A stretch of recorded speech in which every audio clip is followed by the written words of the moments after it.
अभी जो हमारा टॉपिक है वो है ब्लड वेसल्स। ब्लड वेसल्स में आपने याद करना है कि पहले होती हैं यहाँ पे आर्टरीज वाइज होती हैं, बनती हैं कैपिलरीज, और कैपिलरीज मिलकर बनाती हैं वेन्स। अब ये डायग्राम है, बेसिक डायग्राम में आपने यहाँ से याद करना है कि यहाँ पे आपने हार्ट बना देना है, ठीक है, और यहाँ पे भी आपने हार्ट बना देना है।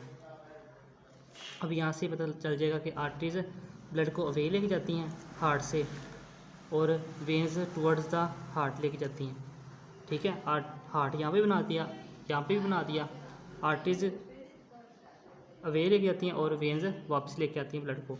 और आप इससे भी याद कर सकते हो कि आर्टरी ए से है तो ए से अवे फ्रॉम हार्ट, ठीक है, और वी से वापस टू हार्ट। आप इससे भी याद कर सकते हो, वी से वापस और ए से अवे। यहाँ पे सबसे पहले मैं आपको डायग्राम बना के दिखाता हूँ। यहाँ पे आर्टरीज और वेन की, आर्टरीज की आपने डायग्राम एक दो दफ़ा बनानी है ताकि आपको सही समझ लग जाए। यहाँ पे आर्टरीज होती हैं ऐसे, ये इनका बाहर वाला और ये अंदर के, और ये सारा इसका स्मूथ मसल की लेयर होती है। इसमें क्या होता है कि जो होती है अंदर वाला ल्यूमन वो नैरो होता है, और ये जो होता है ना इलास्टिक लेयर, ये थिक होती है इलास्टिक लेयर आर्टरीज में। ये इसका ट्यूनिका एडवेंटिशिया, ये ट्यूनिका मीडिया, और अंदर वाला ट्यूनिका, ये लाइन है ट्यूनिका इंटीमा। ट्यूनिका एडवेंटिशिया, फिर ट्यूनिका मीडिया, ये ट्यूनिका एडवेंटिशिया, ये ट्यूनिका मीडिया, और ये ट्यूनिका इंटीमा, दरमियाना वाला ट्यूनिका मीडिया हो गया। ये आर्टरी का स्ट्रक्चर है, और ये कैपिलरी का स्ट्रक्चर मैं बनाऊंगा। अगर कैपिलरीज का स्ट्रक्चर तो वो सिर्फ एक ही चीज़ पर होता है, एंडोथीलियम की एक लेयर होती है सिर्फ, उसमें ल्यूमन बड़ा होता है लेकिन सिर्फ एंडोथीलियम होती है इसमें कैपिलरीज में। ये मैं एंडोथीलियम बना रहा हूँ, स्क्वैमस सेल्स की बनी होती है, एक ही एंडोथीलियम होती है। अगर मैं वेन की बात करूँ तो वेन इसका ऑपोजिट होगी आर्टरीज का, जैसे मैं बना के दिखाऊँ तो इसका ल्यूमन बड़ा होगा, इसको बोर भी कहते हैं, ये इसका आ गया इलास्टिक लेयर छोटी होती है, बारीक होती है, और इसका ल्यूमन क्या होता है wide as compare to arteries के कंपैरिजन में इसका बड़ा होता है ल्यूमन। ये सबसे वाइड उसका क्या आ गया ट्यूनिका एडवेंटिशिया। फिर ये लेयर अंदर वाली है वो उसकी हो गया ट्यूनिका मीडिया, और जो अंदर वाली ये वाली लाइन है ये हो गया ट्यूनिका इंटीमा। 3 हो गया। तो इसका आपने ये अच्छी तरह स्ट्रक्चर याद कर लेने हैं ताकि आपको इनका बेसिक पता हो डिफरेंस का। जैसे अगर क्वेश्चन आ जाए कि थिक इलास्टिक लेयर थिक किस में होती है तो आपको डायग्राम से पता चल जाएगा कि आर्टरीज की थिक होती है। तो आगे अगर वो कौन सी है वेसल जिसका जो सिर्फ एक सेल पर मुश्तमिल होती है या सिर्फ एंडोथीलियम पर मुश्तमिल होती है तो वो हमें पता चल जाएगा कि वो कैपिलरी है। और ऐसा आ जाए क्वेश्चन कि किसका ल्यूमन बड़ा है सबसे, तो ल्यूमन सबसे हमें पता था कि कैपिलरीज का बड़ा होगा। अब इनके मैं अगर फंक्शन की बात करूं तो फंक्शन के लिए निमोनिक आपने याद रखनी है। पहले मैं आर्टरीज का लिख देता हूं और यहाँ पे वेन्स का। कैपिलरीज का इजी है, वो इतना नहीं मुश्किल याद करने में, आर्टरीज और वेन्स में मुश्किल होती है। आर्टरीज का आपने एक निमोनिक याद करनी कि एक बच्चा होता है कि वो आर्मी पब्लिक स्कूल में पढ़ता है, आर्मी पब्लिक स्कूल में। उसको कहते हैं कि आप आर्मी पब्लिक स्कूल में जाओ, वहीं रहना हॉस्टल में, तो वो कहता है कि मैंने नहीं जाना, ठीक है। ये आपने कहानी याद करनी है।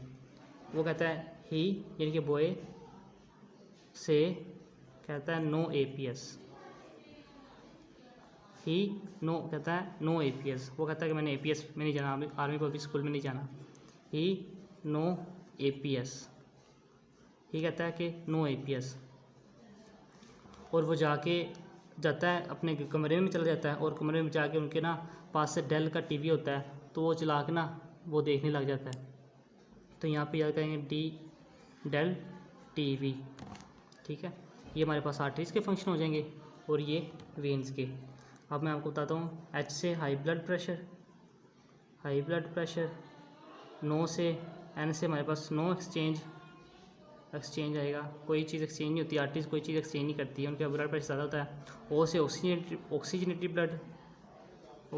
ब्लड, ए से हमारे पास आ जाएगा अवे टू हार्ट, पी से हमारे पास आ जाएगा पल्स रेट, क्योंकि ये थिक होती है ना, ये इसकी ऐसे ये थिक होती है इसका लास्ट, तो हम पल्स रेट इसका मालूम कर सकते हैं। और ऐसे smaller bore, smaller bore, bore वैसे भी पता चल रहा है डायग्राम से कि पल्स का भी पता चल जाएगा, क्योंकि जिसकी थिक होगी लेयर्स वहाँ से ही पता चलेगा इसका पल्स का, और बोर का भी डायग्राम से पता चल रहा है। और आपको मैंने ए से बता दिया कि ये अवे लेके जाती है और वी से वापस वेन लेके आती हैं। ठीक है, ये हो गया इसके आर्टरीज़ के। अब मैं इसके वेन्स की अगर आपको बताऊं तो डी से डीऑक्सीजनेटेड ब्लड, एल से हमारे पास लो, पहले एल से हमारे पास लो ब्लड प्रेशर, फिर हमारे पास है लार्जर बोर, दूसरे एल से हमारे पास लार्जर बोर, ये भी डायग्राम से पता चल जाता है कि लार्जर बोर है इसकी। और टी से हमारे पास टुवर्ड हार्ट, और वी से हमारे पास वाल्व, इसमें वाल्व प्रेजेंट होते हैं। जैसे अगर मैं ऊपर डायग्राम में बताऊं तो ये हमारे पास थी ना वेन, तो वेन में हमारे पास यहाँ पे होते हैं वाल्व, ऐसे वाल्व बना दिए ये वाले, इसकी आँखें बना देते हैं, चले ये वाल्व बना दिए हैं थोड़े। निमोनिक आप सही से देख लो कि ही से नो एपीएस, ये हमारे पास फंक्शन हो जाएंगे उसकी आर्टरीज़ के और वेन्स के वो बच्चा जो होता है वो कहता है नो एपीएस, और अंदर जाके डेल का टीवी देखने लग जाता है, तो डेल टीवी, ये वेन्स के और ये आर्टरीज़ है। High blood pressure, no exchange, oxygenated blood, away to heart, pulse rate, smaller bore, और यहाँ पे deoxygenated blood, low blood pressure, larger bore, toward heart और वाल्व प्रेजेंट होते हैं। अब अगर इसके मैं एमसीक्यूज आपको करवाऊँ तो पहला एमसीक्यू है which layer of blood vessel is responsible for vaso constriction and vaso dilation. तो हमारे पास 3 लेयर पड़ी थी हमने, जो भी बना ली वेन या आर्टरी। तो ये हमारे पास ट्यूनिका एडवेंट शेप बाहर वाली, अंदर वाली हमारे पास इलास्टिक लेयर होती है स्मूथ मसल की, और ये हमारे पास ट्यूनिका इंटीमा। तो ये अंदर वाली लेयर होती है ना हमारे पास जो थिक होती है, वो इसकी वैसो ये वाली वो ये इसकी वैसो कंस्ट्रिक्शन कराएगी या वैसो डायलेशन कराएगी। तो इसमें हमारे पास क्या एमसीक्यू का जवाब आएगा ट्यूनिका मीडिया। अब नेक्स्ट एमसीक्यू देखते हैं, which vessel contain the most oxygen rich blood in systemic circulation. तो सिस्टमिक सर्कुलेशन में सबसे ऑक्सीजन रिच वही होगी ना जो लंग्स से लेके की ब्लड, वही सबसे ऑक्सीजन होगी। तो इसका मैंने आपको स्ट्रक्चर बनाया था मेरी पिछली वीडियो में, हार्ट वाली वीडियो में। इसका मैंने ईजी तरीका बताया था आपको याद करने का कि ऊपर हमने 2 एट्रियम बना देने हैं। मैं दोबारा बता देता हूँ, नीचे 2 वेंट्रिकल, नीचे हमारे पास बॉडी और ऊपर लंग्स। ठीक है, तो यहाँ से बॉडी से वेना कैवा से आता है superior vena cava inferior right atrium में। तो डायग्राम में मैंने बताया था कि ये हमारी राइट साइड है, तो ये हार्ट की भी राइट साइड है। तो राइट एट्रियम से वेंट्रिकल, वेंट्रिकल पल्मोनरी आर्टरी से लंग्स, और लंग्स से पल्मोनरी वेन के जरिए लेफ्ट एट्रियम से लेफ्ट वेंट्रिकल और ऑर्टा से बॉडी में। तो ये सारी सर्कुलेशन होगी। तो लंग्स, अब ये लंग्स हैं और लंग्स से देखो कि कौन सी, ये पल्मोनरी आर्टरी है, इसमें डीऑक्सीजनेटेड ब्लड है। तो लंग्स से कौन सी निकल रही है, पल्मोनरी वेन, तो इसमें सबसे ज़्यादा ऑक्सीजनेटेड ब्लड होगा। तो इसका एमसीक्यू का जवाब आएगा पल्मोनरी वेन, क्योंकि वो जो लंग्स से लेके आएगी उसमें सबसे ज़्यादा ऑक्सीजन जिसमें प्रेजेंट होगी, जो लंग्स से भी लेके आई है ब्लड। अच्छा, नेक्स्ट एमसीक्यू देखो, the hepatic portal vein carries blood from. अच्छा, पोर्टल सिस्टम किसे कहते हैं? पोर्टल सिस्टम के जो कोई भी ऑर्गन हो ना, तो उसको हार्ट की बजाय एक दूसरे के साथ सर्कुलेशन में हो। मतलब एक ये ऑर्गन है, ये ऑर्गन ये है, तो इसमें हार्ट इन्वॉल्व ना हो, उसको कहते हैं पोर्टल सर्कुलेशन। तो हमारे 2 ही पोर्टल वेन होती हैं हमारी बॉडी में, एक जो हेपाटिक पोर्टल वेन है और एक जो ब्रेन में होती है सेरिबुलर सेलिफाई, जो पिट्यूटरी ग्लैंड है उसमें होती है। ठीक है, तो ये कहाँ से होती है कि GIT गैस्ट्रोइंटेस्टाइनल ट्रैक है ना, यहाँ से ग्लूकोज को इकट्ठा करती है और लेके जाती है लीवर तक।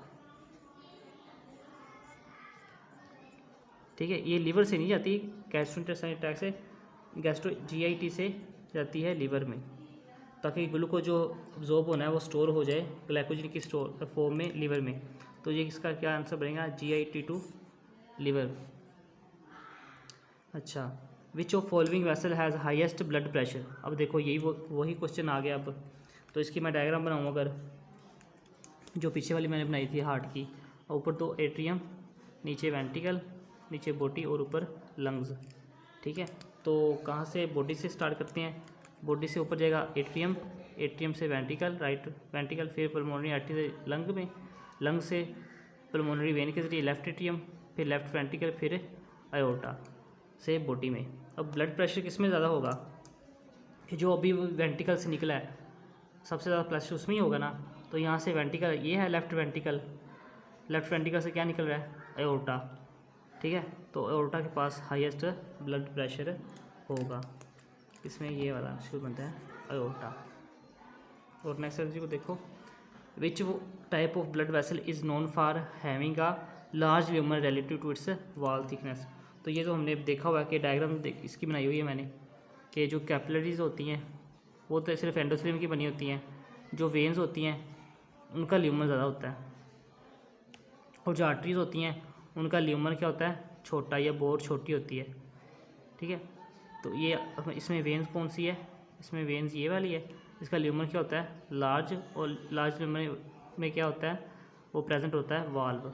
इसका क्या आ जाएगा आंसर, इसका हमारे पास आ जाएगा वेन्स आ जाएगा, क्योंकि वेन्स का ल्यूमन लार्जर होता है as compare to its valve thickness.